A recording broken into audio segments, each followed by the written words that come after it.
Well, hey everybody, and welcome to this midweek review with Pastor John. As you can see, I'm driving to work, and don't worry, I am going to be watching the road and driving safely, and I just have the camera pointing on me, and will not stop this. I'll edit it afterwards, so everything is good. But I am going into work today, and I'm super excited today. I'm having an event tonight where I am gathering a bunch of people from the church, all different, and we're going to have what we call a family meal. And it's a time that we can come together and just rejoice in being a part of the church and just kind of reflecting on all the people of the church, knowing who they are and kind of just how they have helped me in my kind of walk through this church and through Christ and all that. And it reminds me of a story that happened with David. David was the king of all Jerusalem. Now he is the only king. King Saul has passed away, and David is trying to figure out a way that he can keep a promise. He had made a promise to Jonathan, probably his best friend in the world, who was actually the son of King Saul. And if you remember, Jonathan actually saved David's life from King Saul at one point because he gave him a warning that King Saul was out to kill him. Remember, if he shot arrows, if it went past the rock, David was to flee, and that's what happened. But David wants to keep his promise to Jonathan to watch over his family, to take care of them after Jonathan was gone, and he promised to do it for the rest of David's life. So David goes and he asks a servant of the house of Saul, which is kind of odd, right? We think about Saul trying to kill David.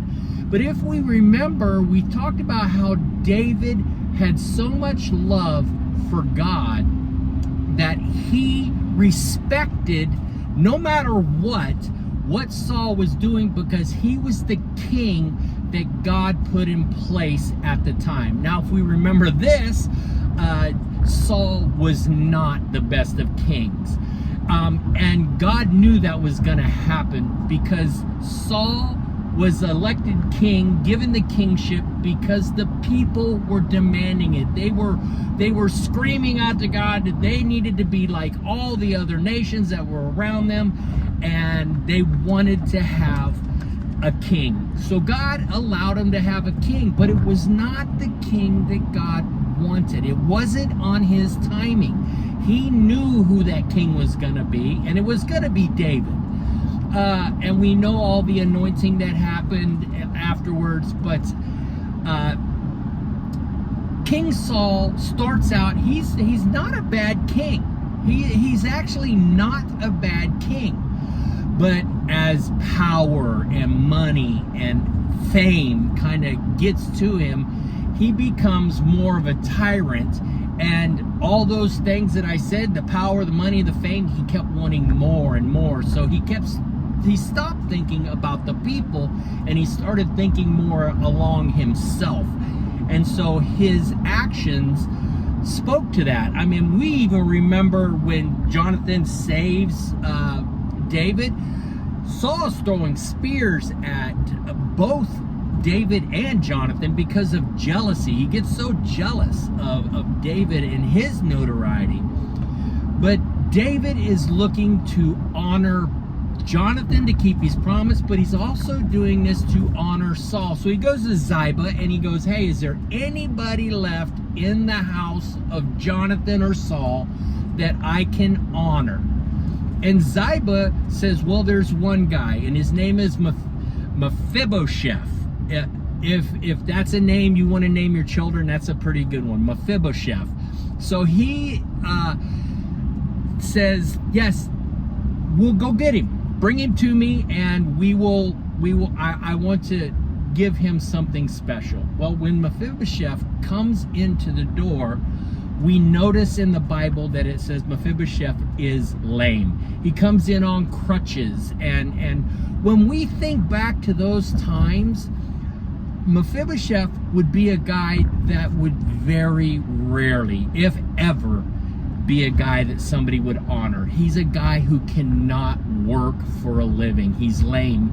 Back then, they didn't have the sit-down computer jobs, right? It was, you worked in the field, you raised livestock, you did certain things that you were active and moving. If you were lame, most times you were a beggar. You were living on the streets. So people's opinions of the lame were not really high, if that makes sense. So Mephibosheth comes in and he gets in front of King David, and he immediately falls to the floor, says, "I am your servant." And David gets him up and he says, just basically, "Listen, you are from the house of Saul. You are from the house of Jonathan. I will bestow upon you all the riches that you had in from Saul's kingdom. I'm going to give you servants. But most of all, the thing I want to do for you is you will be eating at my table for the rest of your life." So he turns what would be like, we think of the prince and the pauper, right?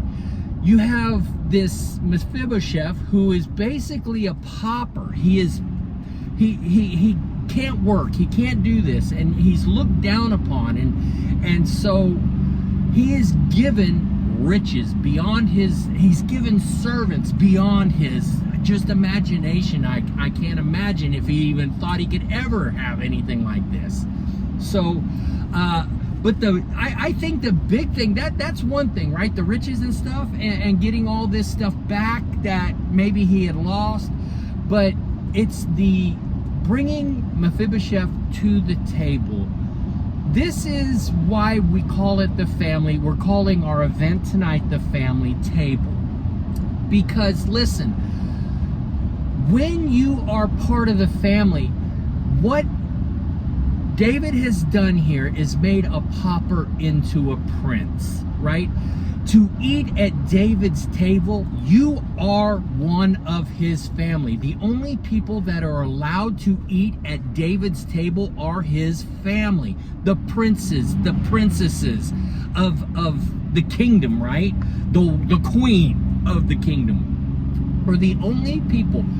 And Mephibosheth is given that, almost that title of being a prince of Jerusalem, even though he is not of the family of David. He is the friend of his best friend's son. And I think this is a great illustration of who God is.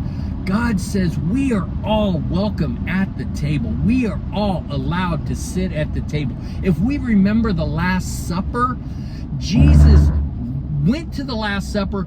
He knew exactly what was going to happen to him. He knew that he was going to go to the cross. But here's the thing. Everybody was allowed at the table. Jesus was betrayed by Judas. He was allowed at the table. Peter, who denies him 3 times before the rooster crows on that very night, is allowed at the table. Jesus knows these people are sitting at the table.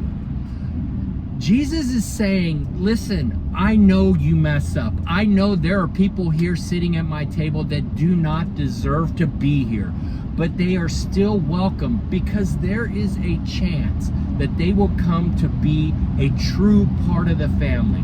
If I don't allow them to be at the table, then they have really no shot to be at the table. So guys, when you go to like school and you're at lunch and you see that person looking for a seat, right? They're carrying their tray and they're looking around, they're looking for that place to sit down. Offer a chair, offer a seat at your table. Let them sit down. Get to know them. Let them become a part of your group. that is letting them be a part of your family. So guys, I know I hate doing these lessons when I'm driving, but I really felt called to talk about what's going on. I'm sorry about the sun in the back. I'm getting washed out quite a bit. I keep glancing at the camera. So guys, verses coming up next. I hope you are learning these verses, studying them, putting them in your heart. And God, I want you to know, if you ever cross my path and I'm at a place to eat, you are welcome to sit at my table. I will buy you a lunch. So, hey, have a great day. God bless, and we will see you later. Bye. The plans of the Lord stand firm forever, the purposes of his heart through all generations. Psalm 33:11.